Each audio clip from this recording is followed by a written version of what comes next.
Okay, we're back out in the garage to work on the Scout. We're going to concentrate on this front passenger fender today. I'm not going to deal with the rolled over part that's bent down there in the very bottom until I've got this thing up on a hoist. But we'll take off the turn signal side marker thingy. Try to find a way to remove those badges. I'm not quite sure how to get to those yet. And we're going to do a scuff the fender, get it cleaned up, looking right. There's a couple layers of paint on there.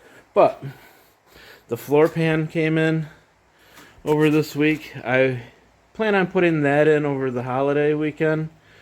I'll have more time to prep and deal with that floor. Well, there isn't a floor there, but I'll have time to prep and deal with the rust that used to be a floor to make that solid. I want that to be extremely solid. The seat somehow bolts down to that, or will bolt down to that. I don't have original seats, so I still have to come up with seats. So that has to be extremely solid in there, and so that's going to take a lot of work. That's probably going to take 2 videos. One's going to be to prep it and get it ready for the floor pan, and the other video will be getting the floor pan in it and welding it up, and along with that will be the inner rocker, getting that all solid.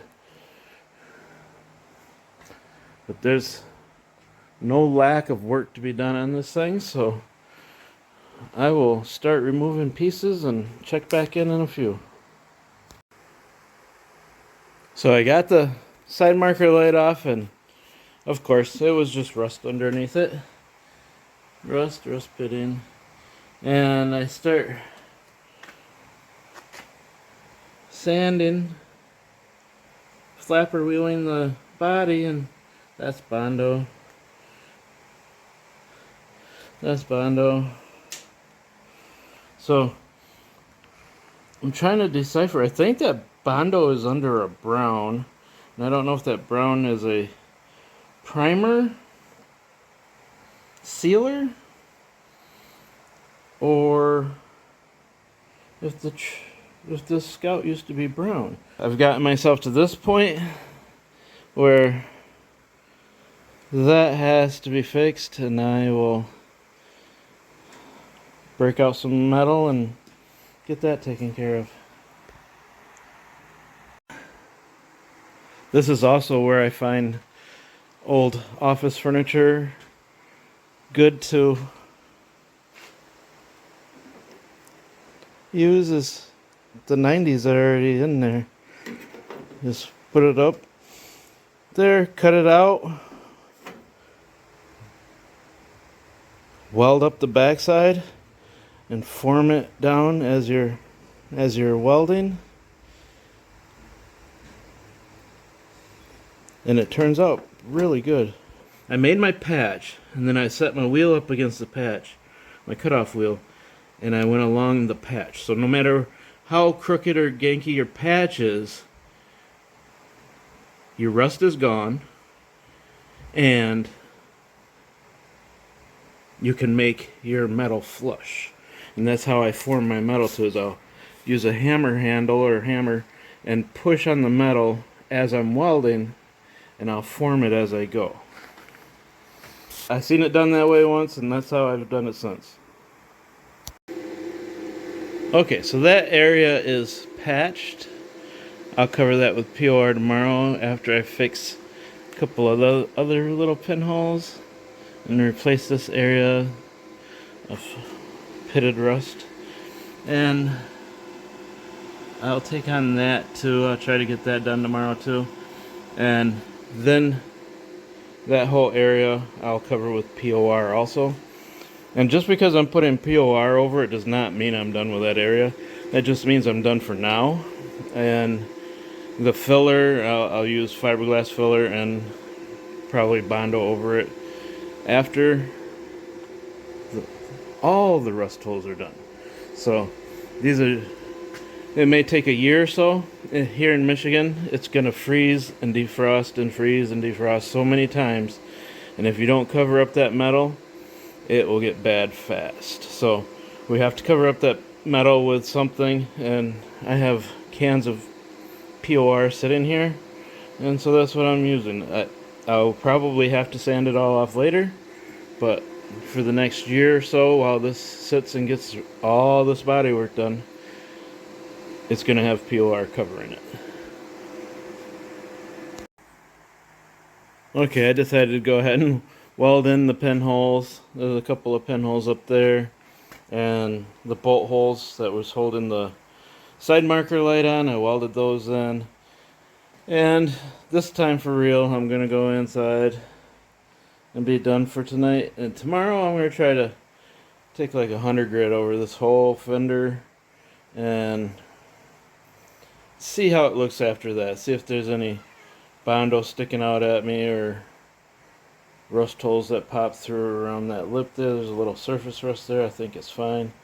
And then I'll put the POR over the bare metal so it doesn't rust while I'm getting other things done. And I haven't shown it yet, but where I can, I put fluid film behind all my welds, because if it's going to re-rust, it's going to be at the welds. The welds are the worst for re-rusting. So I'll get behind that patch and I'll fluid film that.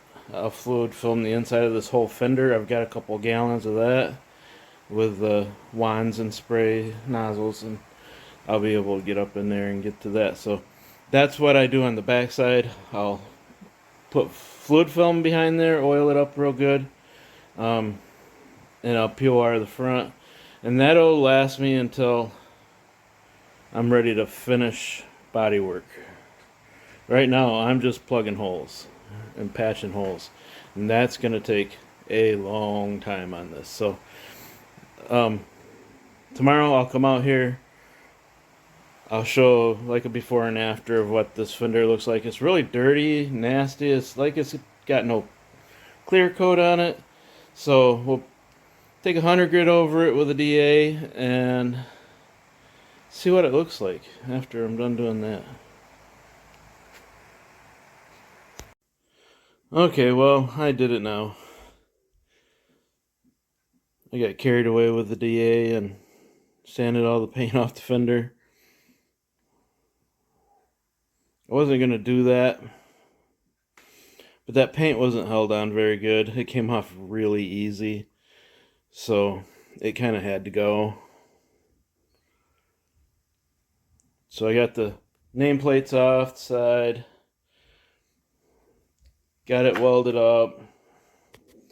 And now the paint's gone. So I took and oiled it so it doesn't rust while I'm working on other parts of the vehicle. I don't know if that was a great idea or not, but I didn't see slathering POR over the whole fender just to have to sand that back off again. So I took a can of fluid film, I gave it a squirt down, and that's the way it's going to sit.